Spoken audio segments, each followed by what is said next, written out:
فبأي آلاء ربكما تكذبان بسم الله الرحمن الرحيم الحمد لله رب العالمين والعاقبة للمتقين والصلاة والسلام على سيد الأنبياء والمرسلين وعلى آله وصحبه أجمعين أما بعد فأعوذ بالله من الشيطان الرجيم بسم الله الرحمن الرحيم واعتصموا بحبل الله جميعا ولا تفرقوا وفي موضع آخر قال يا أيها الناس إنا خلقناكم من ذكر وأنثى وجعلناكم شعوبا وقبائل لتعارفوا إن أكرمكم عند الله أتقاكم إن الله عليم خبير صدق الله العظيم. منفعت ایک ہے اس قوم کی نقصان بھی ایک ہی سب کا نبی دین بھی ایمان بھی ایک حرم پاک بھی اللہ بھی قرآن بھی ایک کچھ بڑی بات تھی ہوتے جو مسلمان بھی ایک فرقہ بندی ہے کہیں اور کہیں ذاتیں ہیں فرقہ بندی ہے کہیں اور کہیں ذاتیں ہیں کیا زمانے میں پنپنے کی یہی باتیں پیارے آقا کے شہنائیوں دین مبین کے جیاروں اور اسلام کے غیور مسلمانوں یہ بات ڈھکی چھپی نہیں ہے کہ مجموعی حیثیت سے مسلمانوں کی ہوا اکھڑ چکی ہے مسلمانوں کی عزت و عظمت اور رعب و دبدبا ختم ہو چکا ہے یہ وہی امت ہے یہ وہی مسلمان ہے جس مسلمان کی طاقت سے جس مسلمان کی ایمانی قوت سے قیصر و کسریٰ جیسی سپر پاور طاقت لرزہ پر اندام ہو جاتی تھی لیکن آج اسی مسلمان سے اسرائیل جیسے باولا درندہ جو دوسروں کے رحم و کرم پر جینے والا ہے وہ بھی کاٹ کھانے کو دوڑ رہا ہے آج مسلمان اس سے بھی ڈرتا ہے خوف میں ہے وحشت میں ہے یاد کیجئے کہ وہ وقت جو 313 ایمانی طاقت رکھنے والے افراد کے سامنے میں جب 1000 کا مسلح اور تجربہ کار لشکر ہوتا ہے تو اسے دھول چٹانے پر مجبور کر دیتے ہیں اور اسے شکست خاص دیتے ہیں تاریخ گواہ ہے کہ جب 3000 مسلمانوں کی لشکر جبکہ سامنے میں تو لاکھ مسلح افواج ہوتے ہیں لیکن ان 3000 مسلمانی لشکروں سے 2 لاکھ کو شکست فاش تسلیم کرنا ہوتی ہے میرے محترم حیرت کی بات ہے کہ یہ وہی امت ہے جس امت کی مسلسل نبی پاک صلی اللہ علیہ وسلم نے محنت اور تربیت کے ذریعے سے آپس میں شیر و شکر بنا دیا آپس میں اخوت و محبت کا وہ تعلیم دیا وہ درس دیا کہ وہ زمانہ یاد کیجئے کہ آپ صلی اللہ علیہ وسلم کے دربار میں سلمان فارسی بھی ہیں آپ کے دربار میں بلال حبشی بھی ہیں آپ کے دربار میں سہیل رومی بھی ہے آپ کے دربار میں عداس نینوائی بھی ہے آپ کے دربار میں تائی ہاتھی بھی ہے آپ کے دربار میں سراقہ جاشمی بھی ہے اور آپ کے دربار میں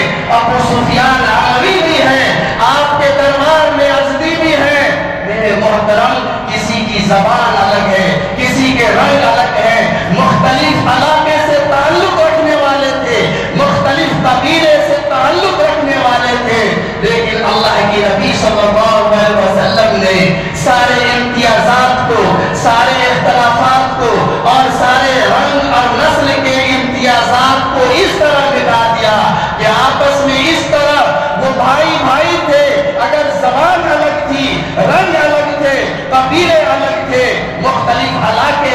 تھے، لیکن تھے آپس میں بھائی بھائی۔ جو انما المؤمنون اخوہ کی تفسیر عملی طور پر سمجھ میں آتی تھی کہ بھائی بھائی کیا ہوتا ہے، ایک دوسرے کے درمیان جو اخوت و محبت اور آپسی تعلق کا گہرا ربط تھا، وہ اللہ کے نبی صلی اللہ علیہ وسلم نے جانثار صحابہ کرام کے اندر وہ تربیت اور وہ محنت کے ذریعے سے پیدا کر دی۔ اسی امت اور اسی صحابہ کرام کے نام لیوا اور اس امت کے نام لیوا اور شہدائی ہم بھی ہیں۔ آپ غور کیجئے کہ آخر وہ مسلمان کہ جو خود تو پیاسے رہتے تھے لیکن دوسروں کو سیراب کرتے تھے، وہ مسلمان جو خود تو بھوکے رہتے تھے لیکن دوسروں کو کھلانے کی کوششیں کرتے تھے، وہ مسلمان جو بسا اوقات کھانے اور پیاس کو، اپنی پیاس کو چھوڑ کر اپنی جان گنوانے پر ترجیح دیتے تھے، لیکن اپنے بغل کے بھائی کو اس کی پیاس اور پیاس کی وجہ سے اس کی جان نہ چلی جائے اس کو ترجیح دیتے تھے۔ آپ کتنا اس تاریخ کو بھلا سکتے ہیں؟ آپ غور کیجئے، اسلام چیخ چیخ کر اور پکار کر آپ سے کہتا ہے کہ اے مسلمانوں، یاد کرو ابو جہم بن حذیفہ کا واقعہ کہ جب یرموک کی لڑائی میں ابو جہم بن حذیفہ رضی اللہ تعالیٰ عنہ وہ اس نیت سے جاتے ہیں بعد میں کہ اس لڑائی کے اندر اس کا چچا زاد بھائی شہید تھا، اسے خیال آیا کہ لڑائی ختم ہو چکی ہے، میرا بھائی آیا شہید ہوا یا کہ ابھی باحیات ہے۔ وہ جب پانی کا مشکیزے لے کر کے جنگ یرموک کے میدان میں پہنچتے ہیں، تلاش کرتے ہوئے اپنے چچا زاد بھائی کو خون میں لطپت اور آخری سانس گنتے ہوئے، دم توڑتے ہوئے جب پاتے ہیں تو پوچھتے ہیں کہ بھائی پانی کا گھونٹ دوں؟ وہ سر ہلاتے ہیں کہ ہاں، اتنے میں بغل سے ایک دوسرے جو دم توڑ رہے مسلمان ہوتے ہیں وہ آہ کی آواز آتی ہے۔ ابو جہم بن حذیفہ کے چچا زاد بھائی کہتا ہے کہ بھائی یہ پانی مجھے نہیں چاہیے، تم اپنے اس بھائی کے پاس لے جاؤ۔ وہ ہشام بن العاص تھے۔ جب یہ شخص وہاں پہنچتا ہے پانی کے لیے، اتنے میں اس کے بغل سے ایک تیسرے شخص کی آہ کی آواز آتی ہے، وہ بھی پانی کے لیے تڑپ رہا ہوتا ہے اور اس کی جان بھی لبے سوز ہوتی ہے اور وہ فنا ہونے والا ہوتا ہے۔ وہ دوسرا شخص جو ہشام بن العاص ہے وہ کہتے ہیں کہ مجھے پانی نہیں، اس بھائی کو پانی پلاؤ۔ جب وہ تیسرے شخص کے پاس پہنچتے ہیں تو جاتے ہی اس کی روح پرواز کر چکی ہوتی ہے۔ وہ پانی لے کر دوبارہ دوسرے شخص کے پاس آتے ہیں۔ جب یہاں پر آتے ہیں تو یہ بھی دنیا سے رخصت ہو چکے ہوتے ہیں، اور جب اپنے بھائی کے پاس آتے ہیں تو وہ بھی اللہ کو پیارے ہو چکے ہوتے ہیں۔ تینوں میں سے کسی کے حلق میں ایک پانی کا گھونٹ نہیں اترا، لیکن ہر ایک نے اپنے بھائی کو ترجیح دی کہ بھلا میرا بھائی پیاسا رہ جائے اور میں پانی پی کر کے حیات کو خرید لوں، ایسا ممکن نہیں۔ اسے کہتے ہیں کہ یہ انما المؤمنون اخوہ، یہ مسلمان آپس میں بھائی بھائی تھے، یہ مسلمان آپس میں ایسے شیر و شکر تھے، یہ آپس میں ایسے محبت و تعلق کا گہرا رشتہ اور مضبوط قائم کر رکھے تھے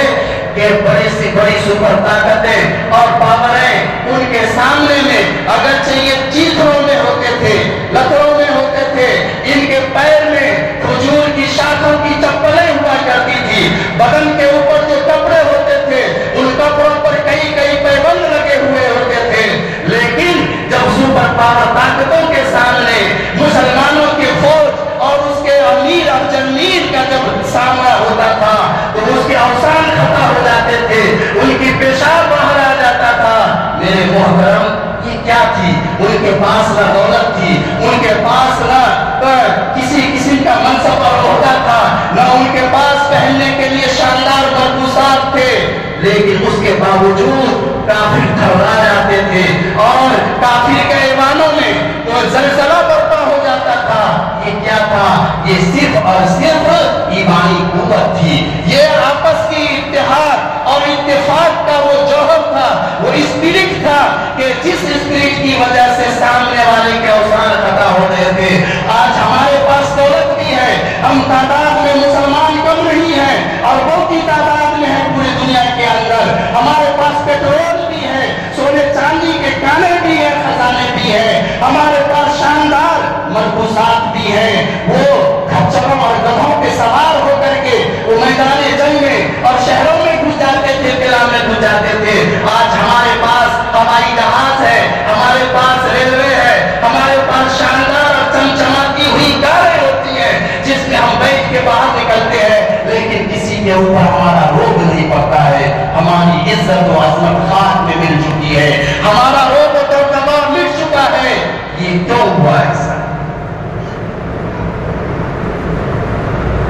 پہلے تو ان صحابہ کرام کی اور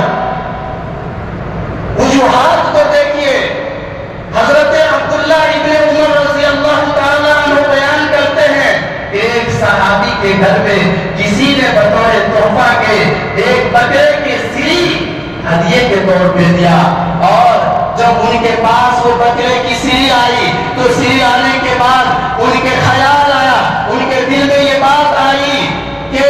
میرے بغل میں جو صاحب ہیں وہ عمدے کے اعتبار سے بڑے ہیں، وہ مجھ سے زیادہ محتاج ہیں، میں ان کے یہاں بھیج دیتا ہوں۔ لہٰذا اس خیال سے اس سری کو، بکرے کے اس سری کو اس صحابی نے اپنے بغل کا پڑوسی کے ساتھی کو، بھائی کو بھیج دیا۔ جب وہ بکری کا سرا وہاں پہنچا اور اس کے دل میں بھی خیال آیا کہ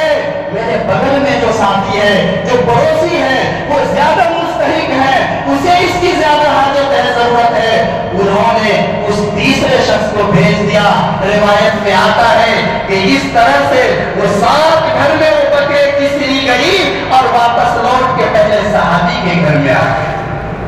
ہر ایک نے اپنے اوپر دوسرے کو ترجیح دی۔ یہ تھی محبت، یہ تھی اخوت، یہ تھا اتفاق، یہ تھا اتحاد۔ لیکن اگر آپ ڈھونڈیں گے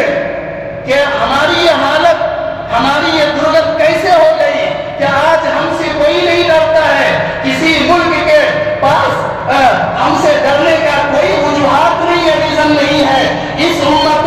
مسلمان کو انسان انتہائی کمزور سمجھ رہا ہے، یہ دنیا کمزور سمجھ رہی ہے۔ ایسا کیوں ہوا؟ وجوہات بہت ہیں، لیکن سب سے بڑا وجہ، سب سے بڑا سبب وہ باہمی جبر و نزاع اور آپس میں اختلاف و اختراق ہے۔ ہم نے آپس میں جو ٹکڑیوں میں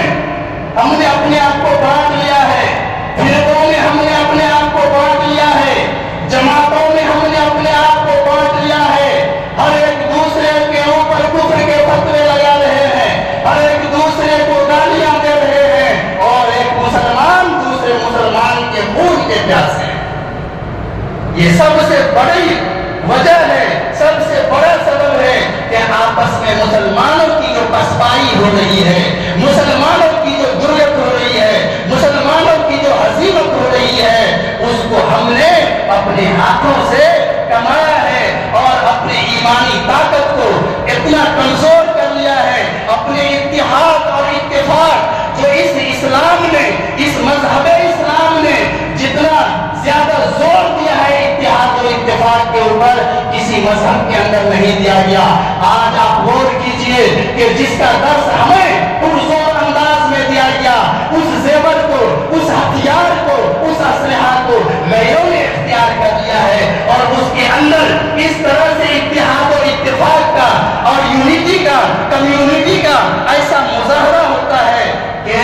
ہم ان کے سامنے میں مذہب اسلام کو فالو کرنے کے باوجود بھی اس وَاعْتَصِمُوا بِحَبْلِ اللَّهِ جَمِيعًا وَلَا تَفَرَّقُوا پر کچھ عمل نہیں کرتے۔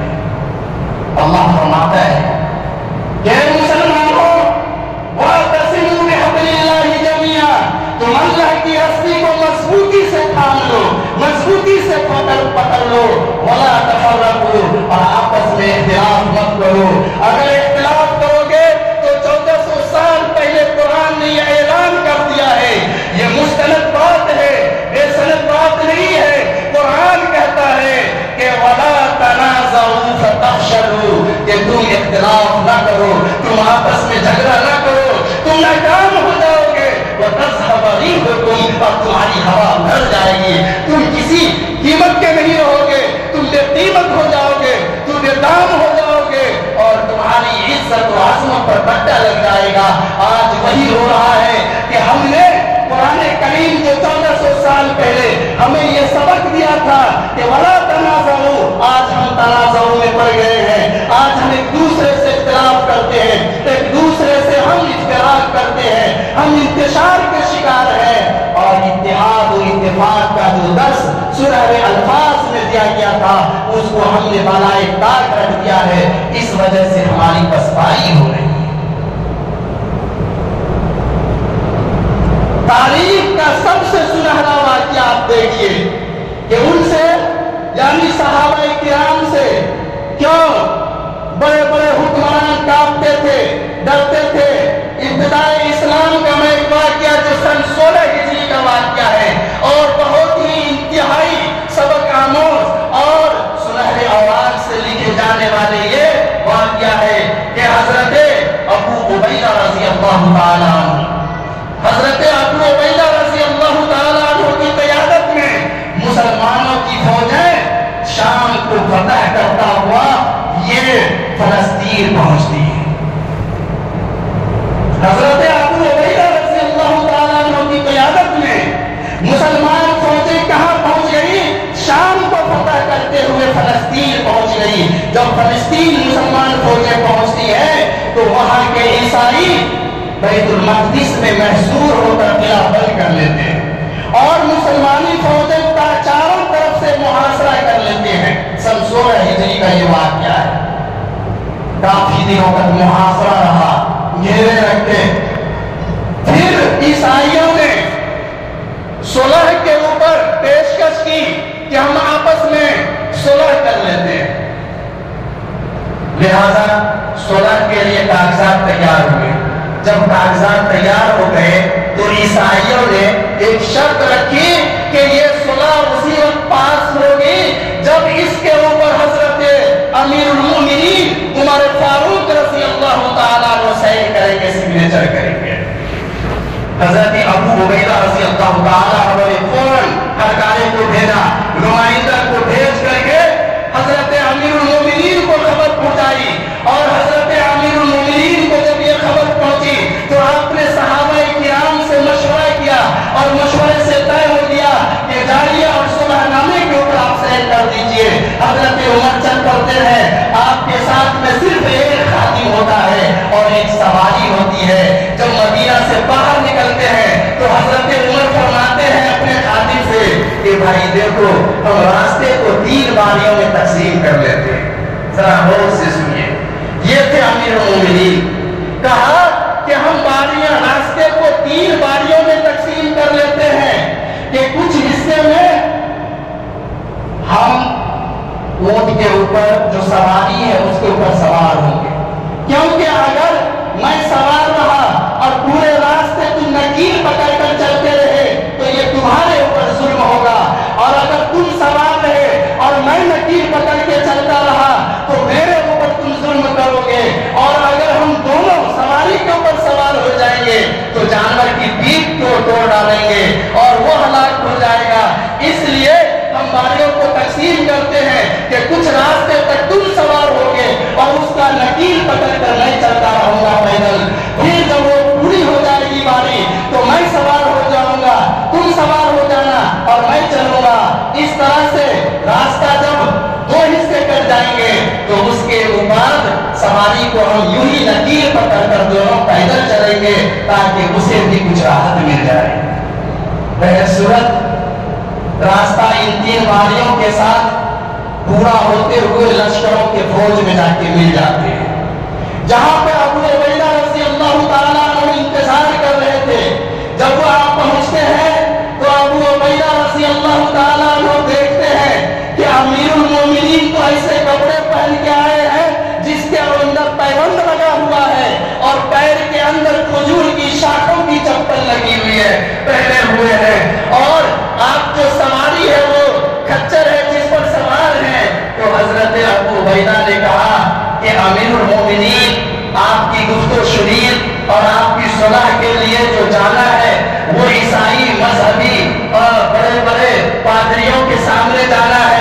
اس کے بڑے بڑے افسروں کے سامنے جانا ہے، آپ اگر اس حالت میں جائیں گے تو ہماری تو انسلٹ ہو جائے گی، ہماری بہت بے عزتی ہو جائے گی، وہ لوگ کہیں گے کہ دیکھو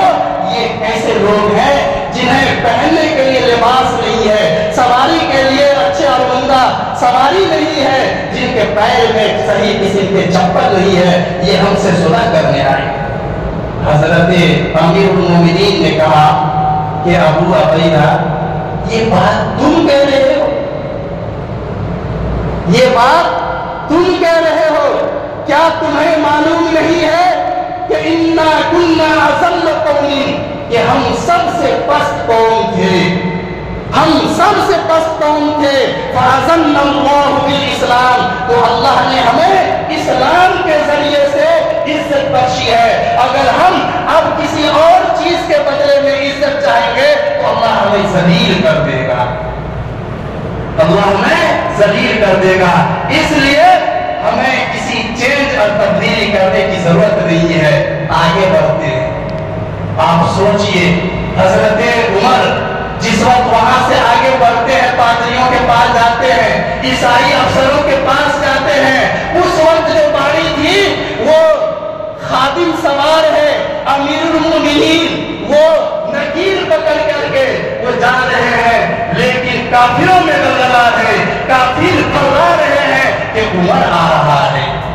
کہ عمر آ رہا ہے، ان کے افسان خطا ہو رہے ہیں، انہیں یہ فرق نہیں پڑ رہا ہے کہ وہ کس حلیے میں آ رہا ہے، وہ کس شکل و صورت کا مالک ہے اور وہ کس سواری پر ہے، وہ تھرا رہے ہیں، کانپ رہے ہیں کہ عمر آ رہا ہے، مسلمانوں کا امیر المومنین آ رہا ہے، اس کا سردار آ رہا ہے۔ میرے محترم بزرگ اور دوستو، یہ کیفیت اس وقت کے کافروں میں کیوں تھی؟ اس لیے کہ مسلمان اس وقت باطن پر زور دیتے تھے، آج ہم ظاہر پر زور دیتے ہیں، مسلمان اس وقت باطن پر زور دیتے تھے، آج ہم ظاہر پر زور دیتے ہیں۔ یہی وجہ ہے کہ ہم دنیا کی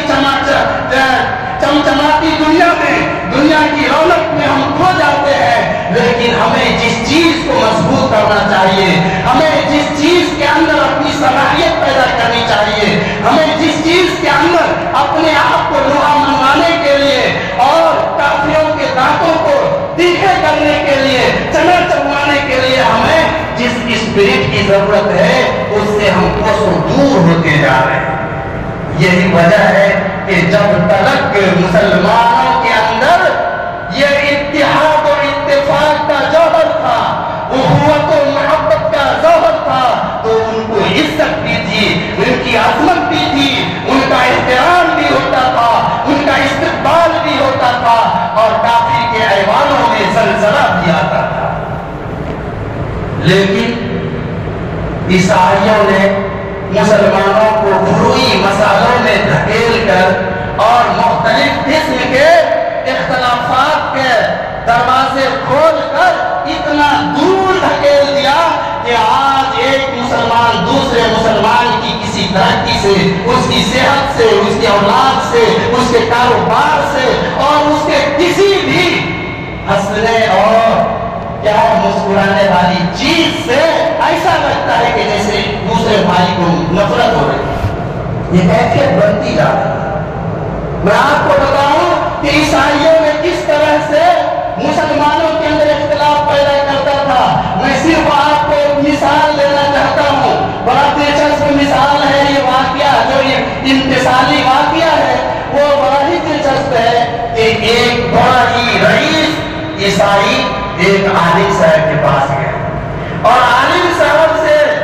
جانے کے بعد ان کی جو بھی تعریفیں ہو سکتی ہے، ان کی تباہر علم کی تعریف کیا، ان کی جو ہے بڑے علامہ ہونے کی تعریف کی، آپ یہ ہیں وہ ہیں، آپ جیسا دنیا میں کوئی عالم نہیں ہے۔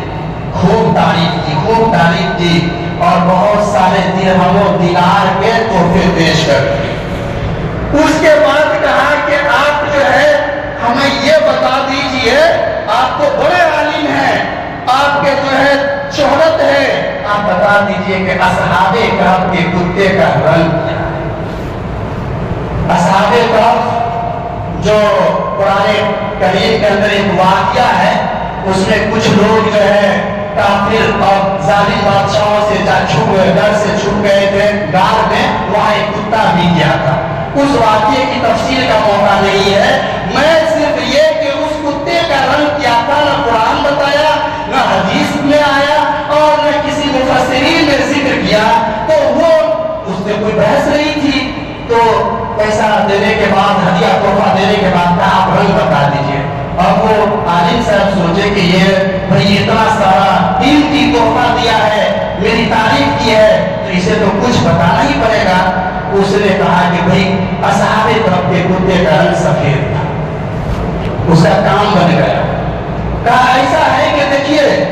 یہ بہت ہی ایک اہم مسئلے کا حل آپ نے نکال دیا ہے۔ آج تک لوگوں کو معلوم نہیں تھا کہ اصحاب کہف کے کتے کا رنگ کیا تھا۔ یہ تو آپ ہیں جو آپ اپنے بڑے ہی عقل مندی سے اور بڑے علم سے آپ نے اس مسئلے کو حل کر دیا ہے، اس لیے جمعہ میں آپ اس کو خوب واضح کر کے بتا دیجیے کہ اصحاب کہف کے کتے کا نام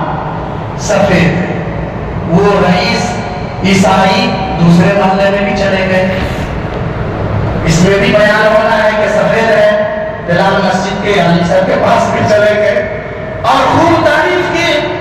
کہ بھائی آپ کو جو ہے دنیا میں کوئی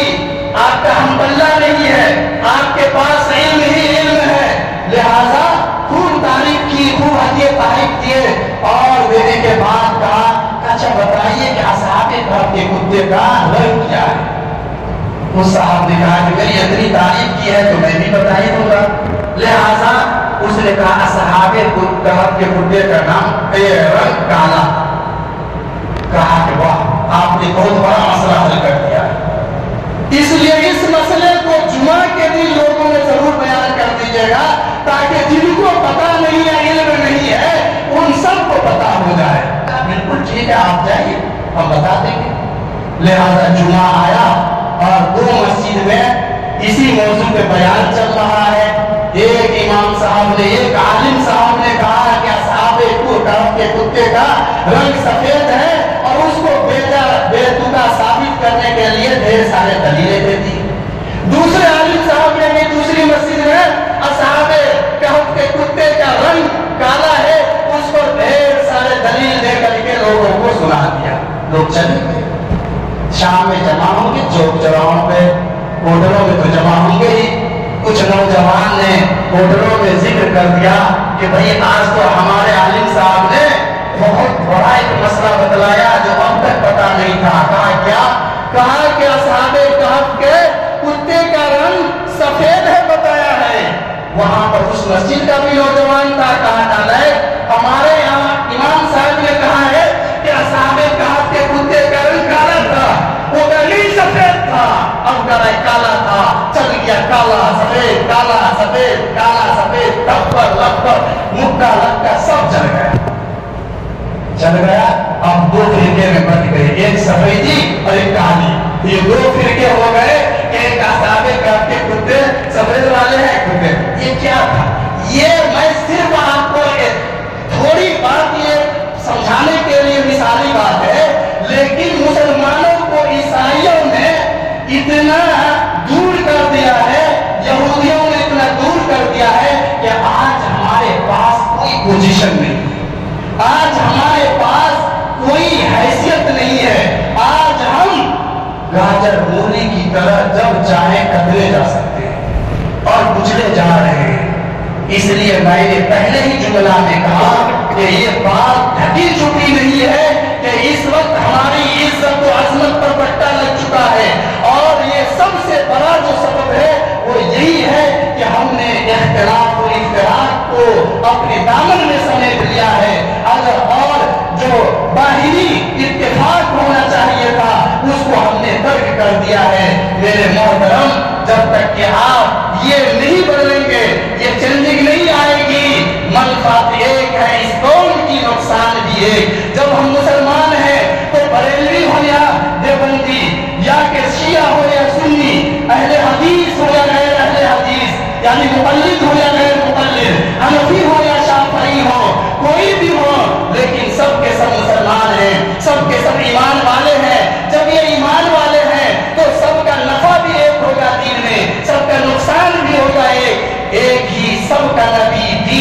ایمان بھی. کیا بتائیے اگر اس میں سے ہم میں سے کوئی بھائی ہو سکتا ہے کہ جو اہل حدیث ہو, جو حنفی ہو, جو شافعی ہو, جو سنی ہو, جو بریلوی ہو, جو دیوبندی ہو سکتا ہے اس میں بہت سارے لوگ الگ الگ مسلک کو فالو کر رہے ہوں, لیکن بتائیے کہ ہمارا نبی ایک ہے یا نہیں, ہمارا دین ایک ہے یا نہیں, ہمارا ایمان ایک ہے یا نہیں, حرم پاک بھی اللہ بھی قرآن بھی ہے.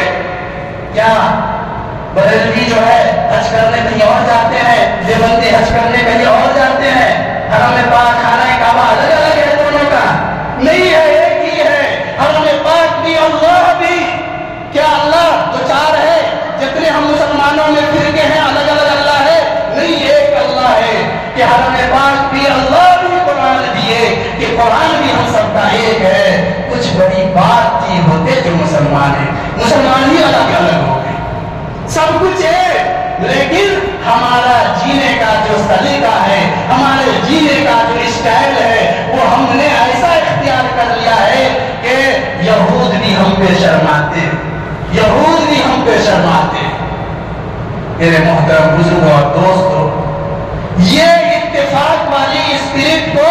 اختیار کیجئے اور آپس سے اختلاف کو ختم کیجئے. اور آپ سمجھ گئے کہ ہماری پسپائی اسی میں ہے کہ ہم اختلاف کے شکار ہیں. جس دن ہم اتحاد و اتفاق کو اختیار کر لیا تو پھر کوئی طاقت ہمیں زیر نہیں کر سکتی ہے. آج میں آپ سے یہی درخواست کروں گا کہ آپ سب جانتے ہیں کہ میرے محترم, اگر ہمارے دین پر کوئی آنچ آتی ہے, اگر ہمارے دین کے اوپر, شریعت کے اوپر, احکام کے اوپر, عبادت کے اوپر, اللہ کے احکام کے اوپر اگر کوئی روڑا پھینکتا ہے, کوئی کنکر مارتا ہے, تو درد ہم سب کو ہونا چاہیے. یہ نہیں کہ یہ امیر شریعت ہے تو وہ جا کے لڑے, یہ حضرت مولانا ہے تو وہ لڑے. یہ جو ابھی زیر بحث وقت کے لیے ہم لڑ رہے ہیں, یہ وقت کا تحفظ ہم سب کی اجتماعی ذمہ داری ہے. یہ نہیں کہ کچھ لوگ جائیں اور کچھ لوگ گھر میں بیٹھے ہیں. آپ کو بھی قبرستان میں جانا ہے, علماء کو بھی قبرستان میں جانا ہے, غرباء کو بھی قبرستان میں جانا ہے, فقراء کو بھی قبرستان میں جانا ہے. ایسا نہیں ہے کہ عمرہ کے پاس پیسے ہیں تو خرید لیں گے, بڑا مہنگا پڑے گا. غرباء تو مہنگائی میں پڑ ہی جائیں گے اور عمرہ کو بھی مہنگا پڑ جائے گا. اس لیے آپ اگر چاہتے ہیں کہ اس دین کی حفاظت اللہ نے ہر ایک فرد مسلمان کو فراہم کیا ہے, تو آپ یاد رکھیے کہ ہماری تھوڑی سی کوشش بھی بہت کارگر ثابت ہوتی ہے. تاریخ یہ گواہ رہی ہے اور تاریخ میں یہ موجود ہے کہ بسا اوقات انسان جب محنت پر اتر آتا ہے اور کسی مشن کو پورا کرنے پہ اتر آتا ہے, قربانی دینے کے لیے اتر آتا ہے, تو اسے کامیابی ملتی ہے. اس وقت جو وقت کا تحفظ ہماری ذمہ داری ہے, اس کے لیے بڑے پیمانے پر انتہائی عظیم الشان جو گاندھی میدان کے اندر اتوار کو 29 تاریخ کو بڑا سا اجلاس ہو رہا ہے, بڑا سا ایک کانفرنس ہو رہا ہے. آپ بتائیے کہ کیا اس اجلاس کے کو کامیاب کرنے یا اس اجلاس کے ذریعے سے ہمارے دین کی حفاظت کی ذمہ داری کیا صرف علماء کی ہے, مدارس کے طلباء کی ہے, یا صرف مساجد کے ائمہ کی ہے؟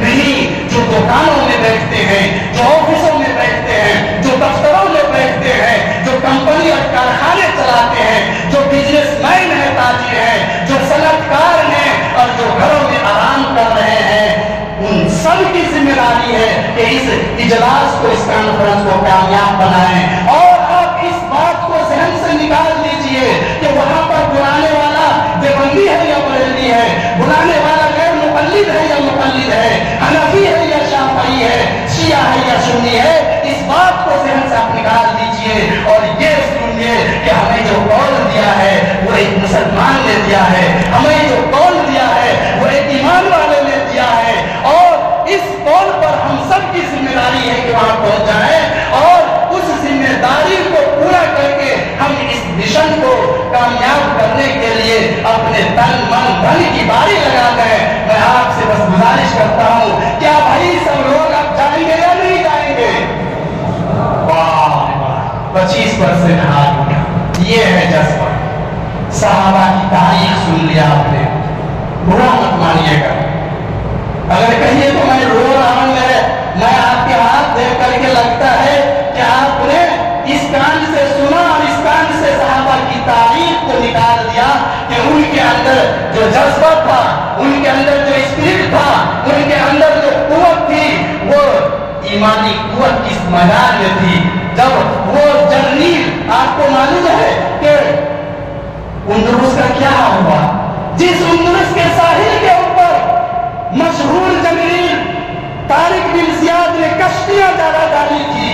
800 سال تک مسلمانوں نے اس کے اوپر حکومت کی تھی، لیکن آج بھی وہاں کی جامع مسجد قرطبہ مسلمانوں کی عظمت رفتہ پر آنسو بہا رہی ہے۔ آج بھی وہاں کے محلات، باغات اور وہاں کے کھیت اور کھلیان مسلمانوں کو اور ایمان والوں کو دعوت دے رہی ہے۔ وہاں پر یہ درگت کیوں ہوئی؟ اس لیے کہ مسلمان وہاں پر آپسی اختلاف میں پڑ گئے، انتشار میں پڑ گئے، جس اختلاف اور انتشار اور اشتراک کی وجہ سے وہاں پر آج نام لیوا بھی نہیں ہے خدا کا۔ میرے محترم، یہی حال ہم نے باقی رکھا تو پھر ہندوستان کے اندر وہ دن دور نہیں کہ ہم پھر کہیں کسی حاشیے پہ بھی نظر نہیں، نہ سمجھو گے تو مٹ جاؤ گے اے ہندی مسلمان۔ سمجھنا ہوگا، اور اس سمجھ کے ساتھ کہ آپ یہ مت سمجھئے کہ بھائی وہاں تو